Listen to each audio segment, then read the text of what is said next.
Very good afternoon to everybody.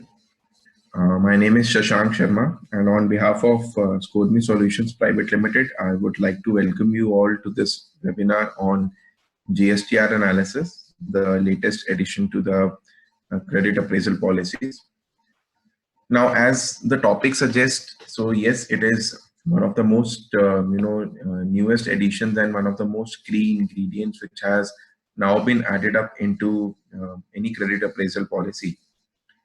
So in this webinar, we would also like to understand, how the entire process works, and also how a fintech today can help any BFSI sector client to evaluate the GST analysis with respect to evaluation, as well as for the monitoring of, the MSME or a business loan. So taking this session forward, just an introduction on what we do in ScoreMe. So we basically are a fintech company which works into the lending space. We have our solutions for the BFSI domain with respect to financial analysis. So these algorithms are on bank statements, GST, ITR, financial statements, and online KYCs. So particularly in this session, we will be discussing the subject presentation now. And during the presentation, if you have any questions, please feel free to post them in the Q&A section. At the end of the presentation, we would like to answer all of them. But if there is a time constraint, then we may get back to you with the answers of some questions over an email as well. So now to start the webinar as to what a GSTR analysis is. So I think the very first question which I have framed is definitely what it is. So when we say a GST analysis, it basically means it's an algorithmic analysis of the GST returns which a business today is filing. Now with respect to returns, although it is pretty much clear, but still I'll clarify it again. So there are three types of returns which in routine are referred to create a GST analysis report. It is GSTR1, which is your sales return, GSTR2A, which is your purchase data return, and GSTR3B, which is a summary level data which you are submitting on a monthly basis. So an analysis is an algorithmic operation which is performed on all these three types of returns, and an output report is created out of it. Now, this can be available through multiple integration approaches. Now, anybody can use this over a web-based application. It can be used as an API integration application as well.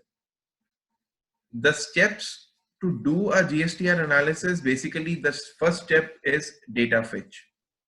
Now, when we say data fetch, there are different types of approaches to fetch the data. Once the data is fetched from the GSTN, then it goes to the validation stage. What does validation stage includes is basically structuring of that entire data and cleaning of that data, because when we get the data from the GSTN, it is in an unprocessed manner and it is unstructured in nature. So the very first step is to structure that data so that an analysis can be performed on that. Once the data is structured with respect to GSTR1, 2A and 3B, the third stage which comes into the engine is the analysis stage. Now this analysis can be different to different sectors, but on an average, it basically is a detailed analysis of the suppliers and customers which are present in your GST returns, also along with an invoice level based analysis. Now in the presentation forward, we will discuss on what are the different parameters which come. Once your analysis layer is complete, then it goes towards a reporting stage where it can be customized into any kind of a internal format which you guys want, or it can be consumed directly off the shelf as well. So to take this, there is a 4-step process to conduct a GSTR analysis today, which starts with your data fetch from the GSTN, then the validation, which is the processing of the data to a structured format, analysis where the logics are run on that particular structured data to convert it into an output report, which is a final status. So this is basically broadly how a GSTR analyzer works. Now let's proceed towards the next question, which is who. Now, if we are doing this analysis, then who can consume this directly off the shelf? So we have banks, we have NBFCs, we have audit firms, you have credit monitoring agencies. These can avail direct benefits of these analysis reports. But as a business entity, you can also do an analysis of your own returns to understand how is your business running, or anybody who seems suitable. Now, a bank or an NBFC usually uses it for loan evaluation purposes, where they try to create different inferences from different types of customers of different ticket size of loans. Because GST data today is a fundamental data, which is the latest edition, and it is still less than 3 years old. But still, it has gained a lot of importance in your appraisal policy because it gives you a deep understanding of the business of a client. Now, when I say deep understanding, it means that you can actually go and see what is the ground level situation of the business, with whom the business is being conducted, from where the raw material is being sourced to where the finished goods is going. From raw material to finished goods, it completes the entire chain, whatever comes in between. So that is where it is of huge importance to the banks and NBFCs with respect to loan evaluation today. Now, when we talk about audit firms and credit monitoring agencies, these use the data, but the inferences are a little different from what it is taken in the loan evaluation process. Now, they use this data as a monitoring tool to validate the historical relations and the data which the client has shared, and also to validate whether the business is being conducted in the correct lines or not. So there are two parts to this presentation, where first of all, I would be discussing on how it can be used in the loan evaluation stage. In the second part, I would be discussing how it can be used in the monitoring stage, because these reports can be availed by both types of clients. Now, to move forward, the very first question, which comes in anybody's mind today is, how do or where do you get the access to the data? Because the very first step of doing the GSTR analysis is to get the data. So currently, there are two approaches which are live in the market, and there are multiple companies who are providing you the GSTR analysis solutions based on these reports. So the first approach is an OTP based approach. So how does this approach works? Now, this approach works based on the GST username and the GST number of the client. Now, imagine a scenario where you are evaluating a company.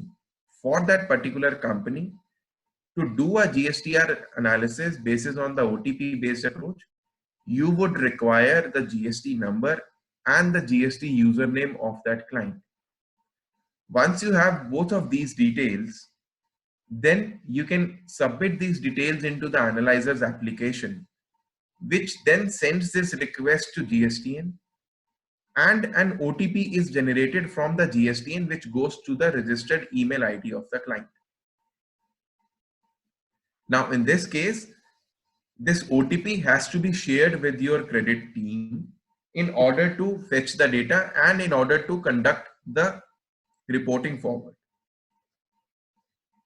So this is a very first approach which is there. Now, in this case, yes, there are certain hindrances with respect to access towards the OTP, where usually the OTPs are sent on the registered mail IDs. And if we talk about the MSME customers, the lower ticket size customers, usually their GST returns are filed by the CAs. Now, every time it is very difficult for the company to coordinate between NBFC bank and the CA for this OTP sharing purpose. So due to this, the second approach came into existence, which is based on the credentials of the user. Now, when a user is giving you an online consent that on his behalf, you can go to the GSTN portal and fetch the data to create an output report out of it. then you can basically look at a scenario that yes, there is no hindrance with respect to consent of the client. It is just a single tick which the client has to give. And in this case, client shares the user ID and the password with you. So please understand there is a very small difference in both the approaches.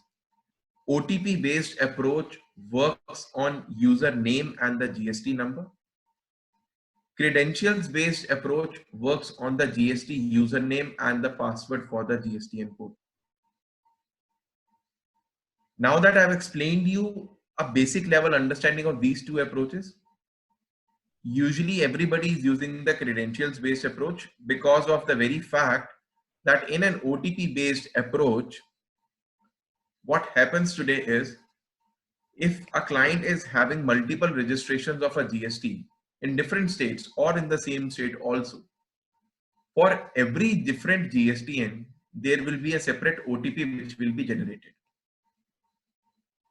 So in this case, the coordination is not only just for one OTP, but it is for multiple OTPs.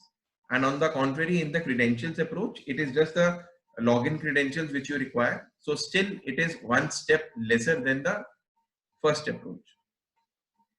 Now, in both the approaches, the reports are mirror images of each other. They are same reports. The data which is fetched is the same data which is fetched from the GSTN. There is no difference in the output report. This difference is only in the data fetch approach of what you have to follow internally as per your policies. Now, where you proceed forward is where we discuss that when does this analysis has to be used. Now, this analysis can be customized, number one, as per your internal policies. Now, we have discussed in the previous webinars how GST data can be related to different types of, output reports to give you an analysis of an integrated appraisal report. You can customize the data up to any principle which you want. It can be used for loan evaluation. That is also very much possible. The most use case scenario is for the loan evaluation. Then when you have to do a credit assessment for the renewal clients, it can again be used on an annual basis. And it can also be used for the post disbursement monitoring. Now, with respect to the loan evaluation, this data gives you an understanding of the client where the client is new to your organization and you have less understanding on the grassroots level of the business of the client. It becomes difficult for you to analyze the business with respect to the balance sheets, P&L statements, ITR data, bank statements. Although those are also very strong evaluation criteria, but yes, GST gives you a more of a real image of the ground level of working of the client. Again, for post disbursement monitoring, it gives you a monthly level scenario. How is the business being conducted, with whom it is conducted? So again, it is of very much importance when it has to be discussed on the monitoring side as well. So when we have discussed that, what it is, for whom it can be used, from where can we get the data, and when it can be used, all this brings us to the next question, which is why and how. Now, how this data is interpreted in the form of an output report, and how can you make use of this data? What comes in an output report? So I thought the best way of sharing this is that I can discuss on a sample output report with you so that you can relate as to what type of data is coming in an output report once you have done the processes of data fetch. So I will now take you towards an output report of what ScoreMe is generating for any GST. So this is an output report, how it looks like. On the very first page, you will find the basic details of the client, wherein you just have to conduct it from a statement of who is your client, for whom have you done the analysis for, for what period have you done the analysis, whether it is for 6 months, it is for 1 year, it varies from client to client. When you proceed forward, the very first table which you get is an overview of your GST returns. In the starting of the webinar, I explained you that there are 3 types of returns which are used to create an analysis report of the GST. So 1 and 2A. GSTR 1 gives you the gross sales of your client. GSTR 2A gives you the gross purchases. Once you have gross sales and gross purchases, we can calculate the gross profit from the GST. Then adjusting the GST liability which is there with the client and the input tax credit available which is there, you can create a profit after GST, which is the exact profit which the client has generated. You have got a complete analysis of the purchase level, sales level, and the gross level and the net level situation of the client's profit. When we move forward, on the left hand side of the screen, this table compares your GSTR 1 and 2A data with GSTR 3B data. Because doing the analysis from 1 and 2A is one way, but then it has to be compared to GSTR 3B to understand whether there is any gap in the summary level data and the detailed information data of the client or not. Because, for example, if there is a variation which is more than a variation permitted in your internal policy, then accordingly a negative marking or a further decision is being taken on that client. So your total outward supplies, export values, exempted good business values, input tax credit availables, all are compared as per 1 and 3B. Then on the right hand side of the table, you get a business breakup of the client. Now this is where I was talking about that GST is a very powerful tool which today enables you to understand the ground level business of the client. Now these numbers will certainly help you to understand this. Now, when you talk about B2B, which is the business to business transactions, so these are the sales which the client has done with the registered companies. Registered means registered companies under GST. When we talk about the second and the third row, which says business to customers large and business to customers small, these are the companies which are not registered in GST, which means that for these particular sales, there is no further tracking of to whom the sale has been done. But for the first, where it is business to business, you can do a tracking of the sales as well. From a credit evaluation purpose, what is important to understand is whether my B2B business is always higher than B2C, large and small. Then you also get to know what are the exports which the customer has done. From the purchase return, you get to know what is the purchase which he has done from business to business entities. What are the imports which he has done, any reverse charge if it is there. Now, when we move forward, this gives you a description of some qualitative parameters out of the GST return. Now, the description starts with, are there any invoices which has been raised for the overseas businesses? Now, a yes or a no in this particular parameter will give you an understanding whether the client is doing any overseas business with any entities or not. Does the business deals with e-commerce platforms, which gives you a clarity on whether he is into e-commerce sales or not. Another important parameter which the client might hide from you, but you can then get to know from the GST data, whether he has presence in other states or not. Moving forward, the analysis also gives you what is the total value of credit and debit notes to total sales value, again to total purchase value as well. total value of exempted goods to total value of taxable. What are the total exports which the client has done?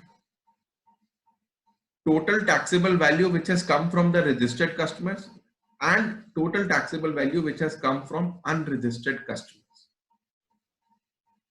Now, please understand here, this is again a very important point from an evaluation purpose. When you are segregating your business basis on your registered and unregistered customers, this means, although this is sample data, but whenever your unregistered business value is higher than your registered value, it is always a red flag in your client's account, because you cannot track this value. The next data which you get is what is the average sales per month, average sales per customer, average purchase per month, and purchase per supplier. And then you also get a graphical description of all the data points with respect to your debit notes, with respect to revised invoices, with respect to invoice for outward supplies.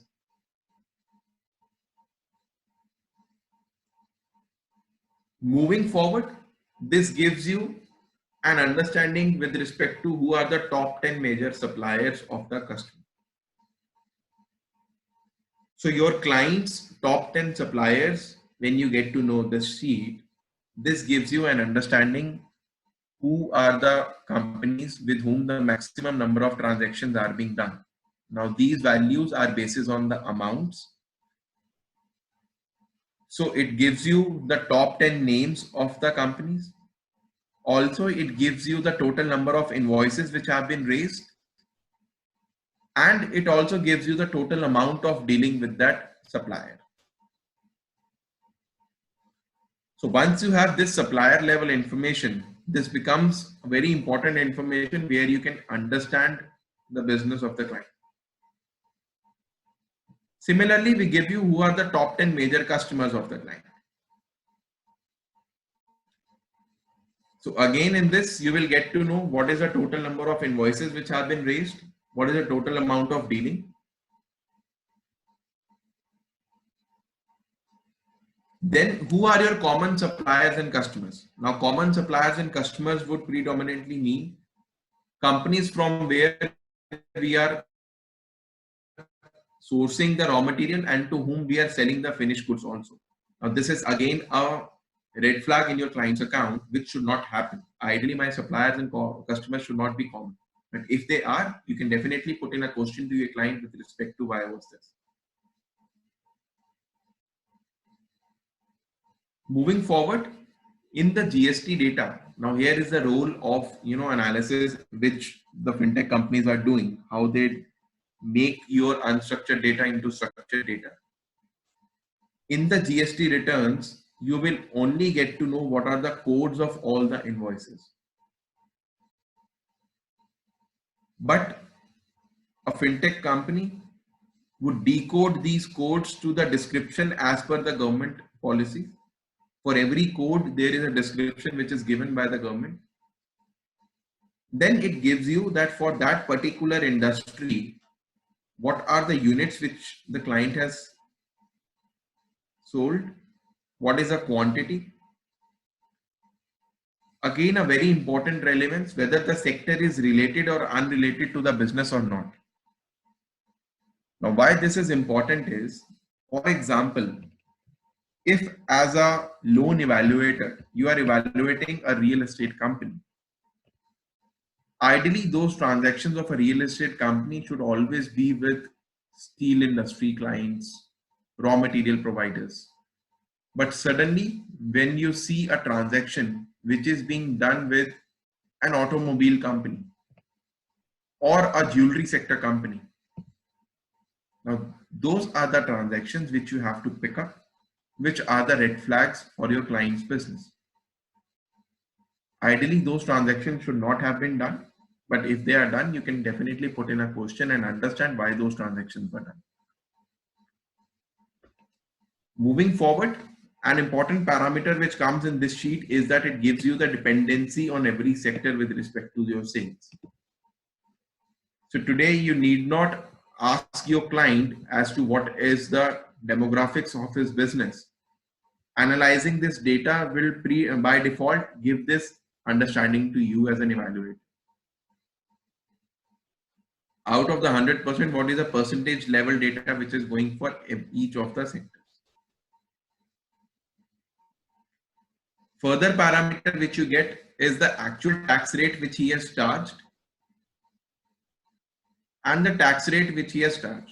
Now, what is the difference in these two is what is the tax rate which was supposed to be charged on that particular sector and what is the tax rate which the client has charged.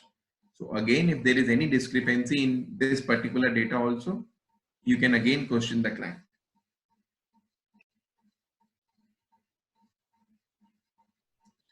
Now moving forward, this report basically gives you an understanding with respect to all the registered suppliers which are there in your business. Now the above sheets were only for top 10 suppliers. In this particular sheet, you will get a list of all the suppliers of a company. So first of all, in this, you will get the operating state of your client. Then you will get the names of all the suppliers, the states to where they belong, what is the tax value, what is the total taxable value, and then again, one of the most important ingredients of this particular sheet, what is your dependency on any supplier?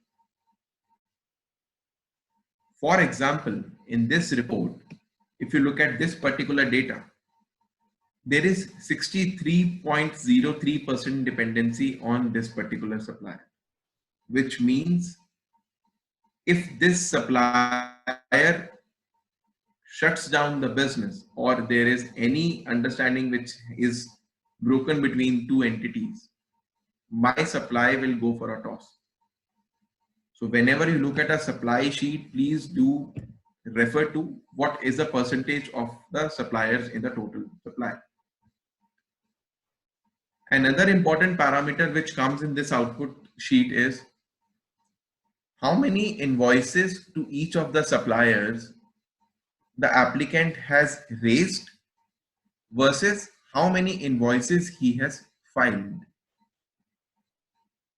Now, when as an applicant, we approach a bank, we might say that this is a list of all the invoices which I have done these things. But whether those invoices have been filed in my GST data or not, it's very important to understand. Because today, if those invoices are not filed, then those are of no relevance while you are taking a credit decision for a company.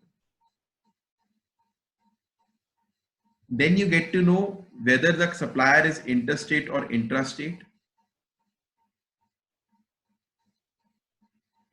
And then the sheet gives you a state level summary of your client. Now, a state-wise supplier summary, over here you will get to know for every state what is a frequency, which means total number of invoices or the suppliers which are present there in that state. What is the tax value and what is the taxable value which is coming from that state. So you've got a business breakup of the suppliers as well. Now, when we move forward, you get a similar sheet, but this time for the customers. Similarly, in the customer sheet, you can check who are the customers in client's account, to which state are the customers belonging, what is the tax value and total taxable values, the dependency of the customer, your filed versus raised invoices, and then it also gives you a state-wise summary of your registered and unregistered customers.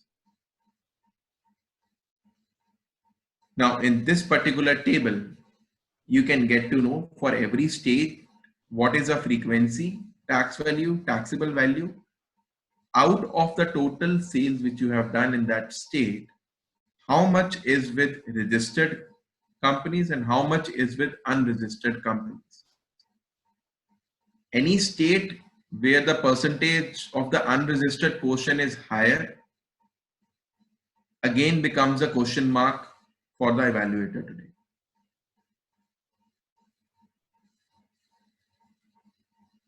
Then you also get categorization of the invoice types. Out of your total data, how much are with regular B2B invoices? How much are deemed export invoices? SEZ exports with payments, SEZ exports without payments.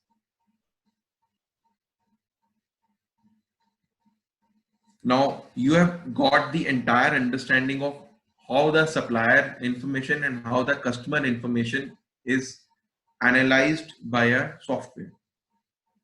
Now this information is analyzed by the raw returns which are fetched from the GSTN portal.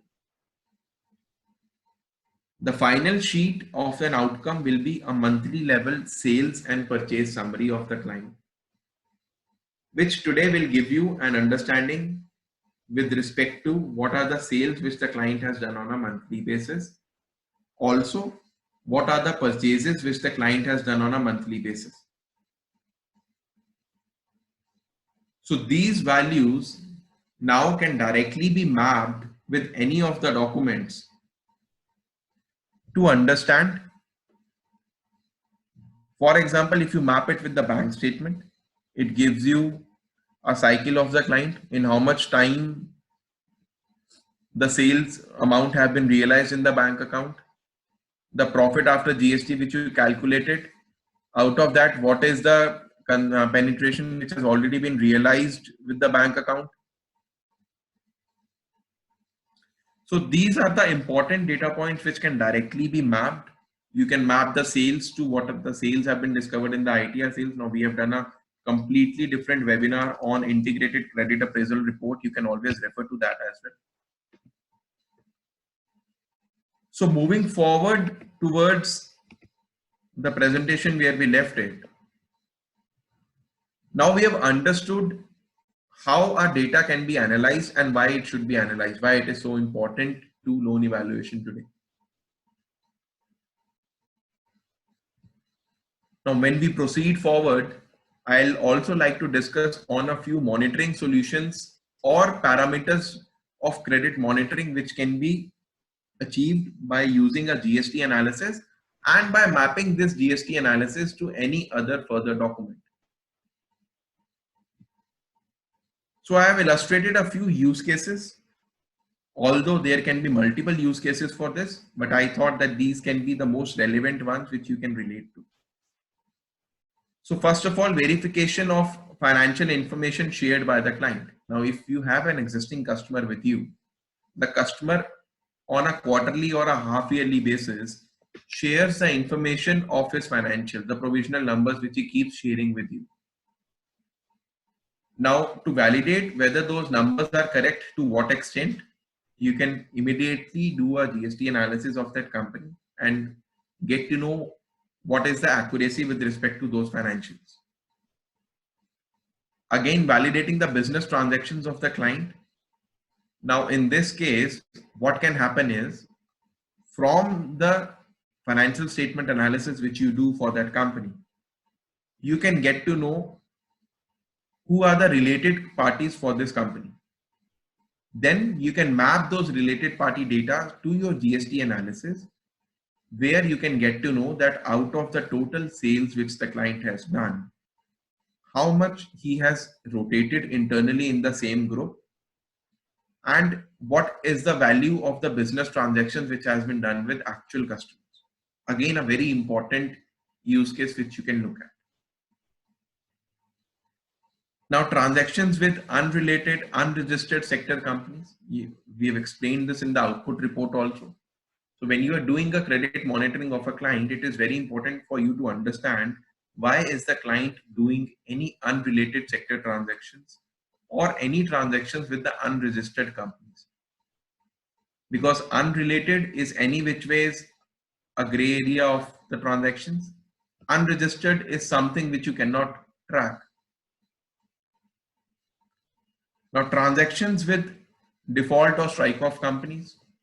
Now, when you have the government published list of all the default companies, which these days is by default a part of the financial statement output reports of different fintech companies, you can quickly map the company names with the suppliers and the customer sheet in your GST analysis. Now, this would give you real-time information with respect to what are the transactions which are done with these type of companies.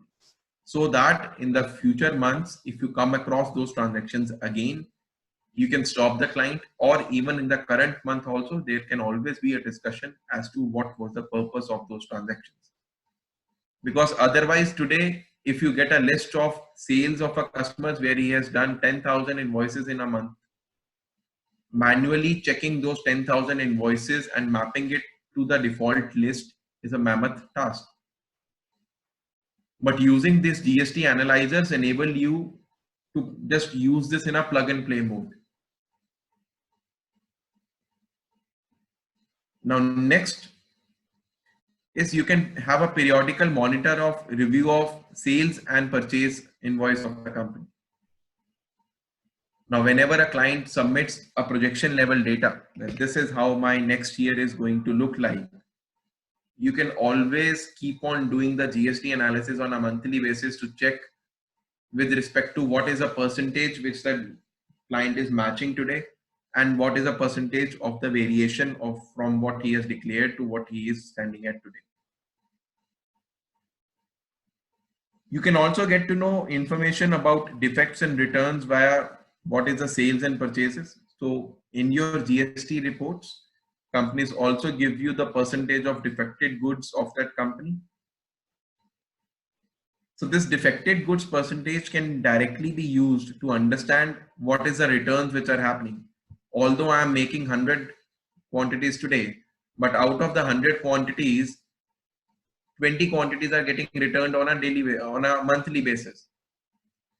So then this gives you a quality check on my business. How am I doing my business from that mode?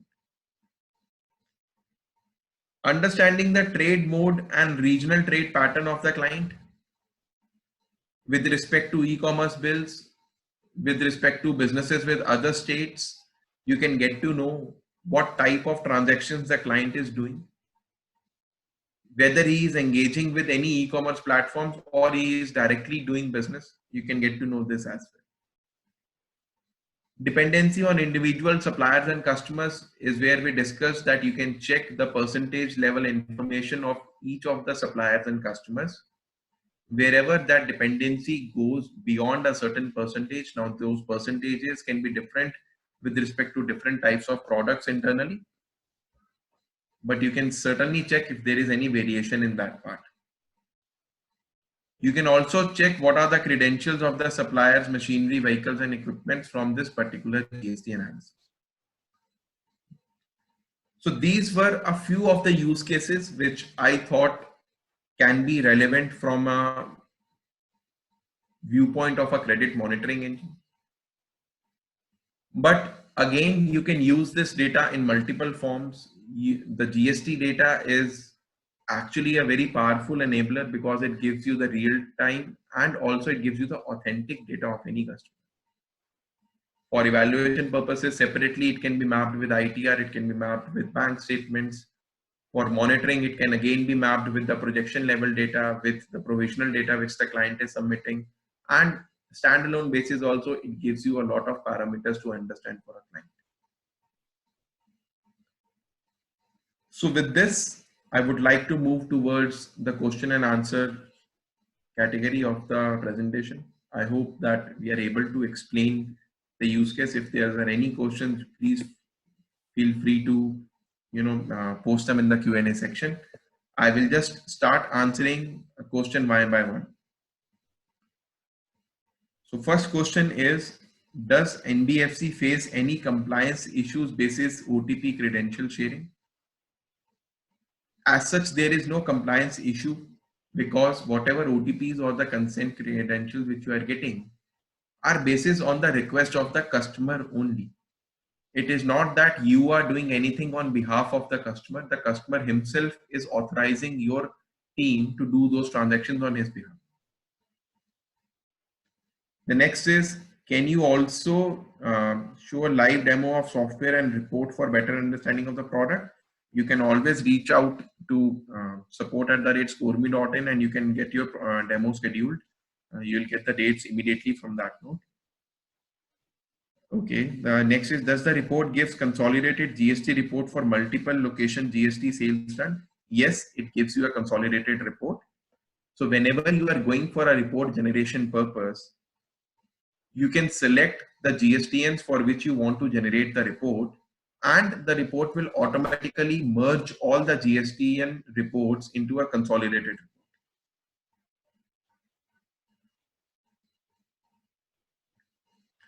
Next is, are all these data points fetched from GSTN, or do you have any other sources apart from that to create the report?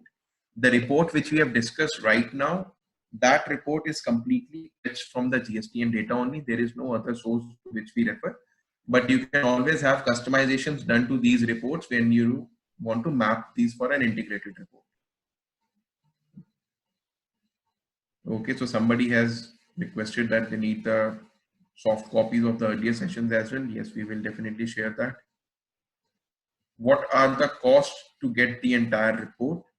Now, this is a very open question, although it depends on the use case which we are looking at, what type of integration you are looking at, customizations you are looking at. So please feel free to reach out with either Prateek or on in support ID, so we can definitely get back to you with the commercials. So next question is, what documents should we upload to get this output?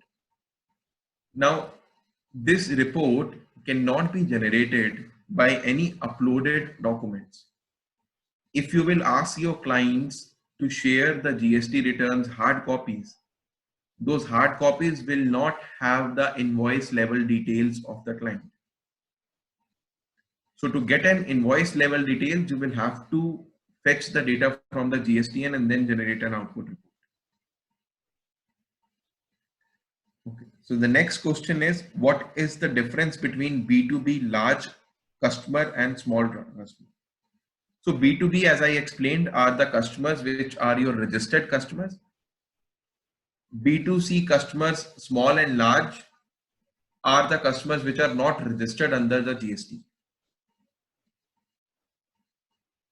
Next question is, does the GST analyzer does interfacing with outside portals like MCA to evaluate strike off? The GST analyzer, yes, it can certainly map your data towards the strike off companies or any other default directors or any other willful defaults list. Yes, it can be done.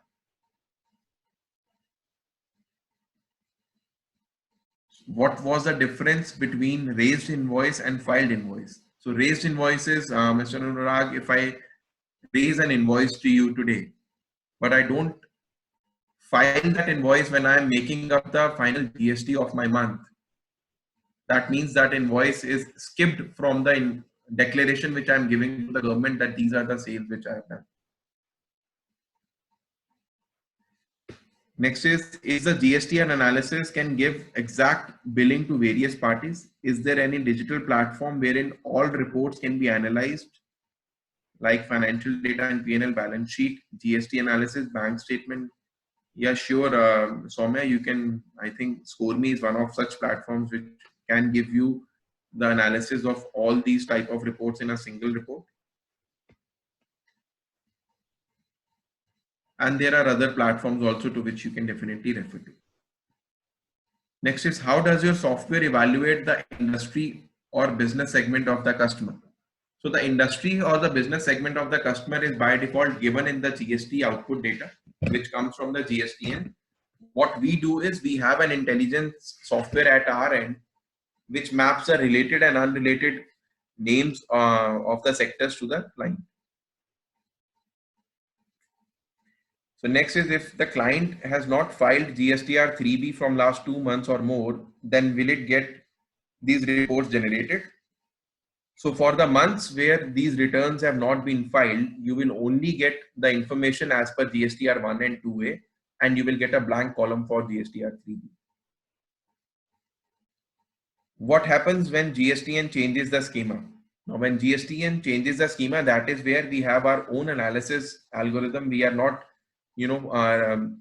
dependent on that particular format. So what we have to do is we'll just have to do some modifications at our end with respect to if there are any parameter name changes. Otherwise, if the reporting structure is being changed also, then it's not a very big exercise for us to change it.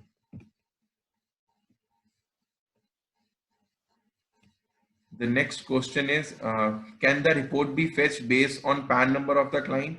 No, basis on the PAN number of the client, you can only get to know what is the GST number of the client.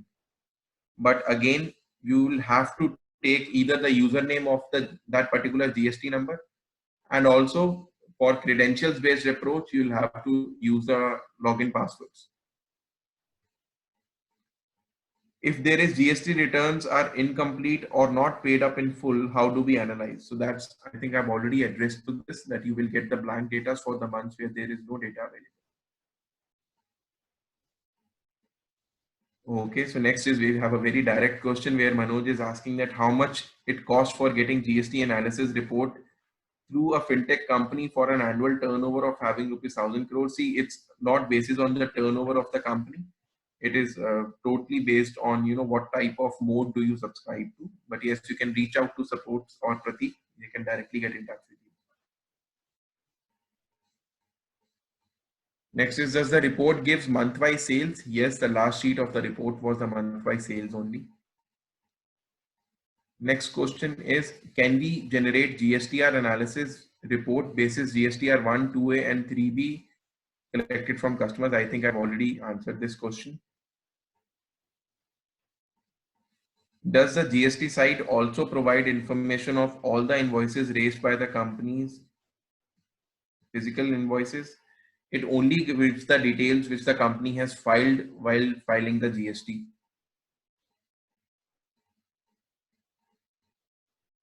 Okay, next is again a request for the demo. So you can please reach out to the IDs.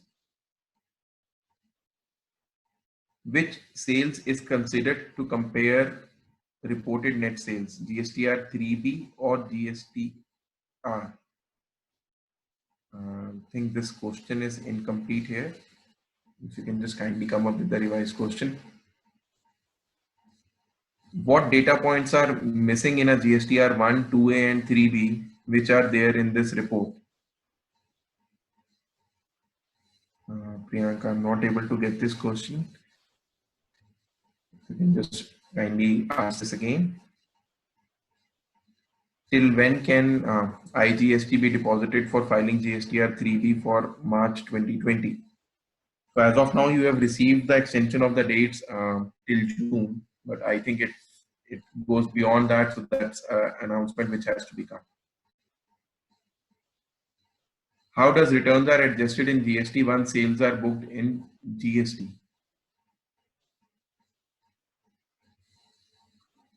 Okay, so basically, if there is any difference in the matchmaking while you are filing those GST points over there, you can have some adjustments which are done.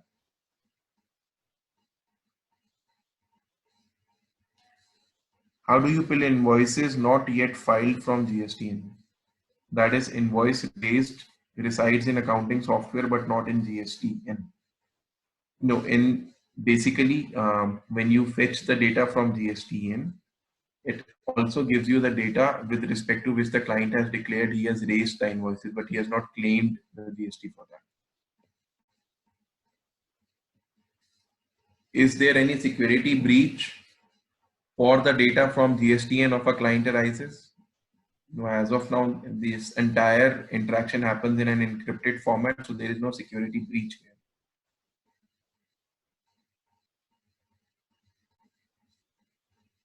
The details given by GSTR 2A would be having your expenses and purchase of capital goods. So there will not be GP margin as you said. Yes, because as of now in GSTR 2A, only the purchase which comes from my purchaser site, that is mandatory for me to file. It's not mandatory for me to file all the purchases which I'm making. exempted and null items are not included in the report. Yes, they are included. In the very first sheet, you were getting this parameter of what is a business with exempted or null business. So next is which sales is considered to compare the reported net sales. Okay, so it is GSTR1.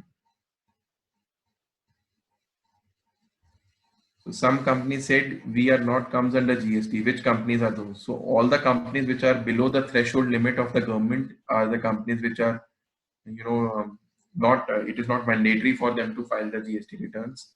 So as and when the threshold limits of the government are revised, you can cater to the companies with the ticket size. Are there any plans to add any analysis based on e-invoices raised by customers? Yes, there certainly are. It's in the development roadmap of us, but still the way bill number is, the e-invoices are a subject which has still not been penetrated deep into. Once there are multiple solutions coming up with this, then we can, certainly have this addressed as well. So I think going forward, we have a limitation on the time, but what we can do is we can, for rest of the questions, always come back to you with an answer over an email along with the links for this webinar which is conducted. So for this webinar, I would like to end this now. Thank you so much for your patient hearing, and it's very good to see so much questions which you guys are asking. So looking forward to see you on the next webinar as well. So till then, please stay safe and stay indoors and take very good care of your health. Thank you. Good evening.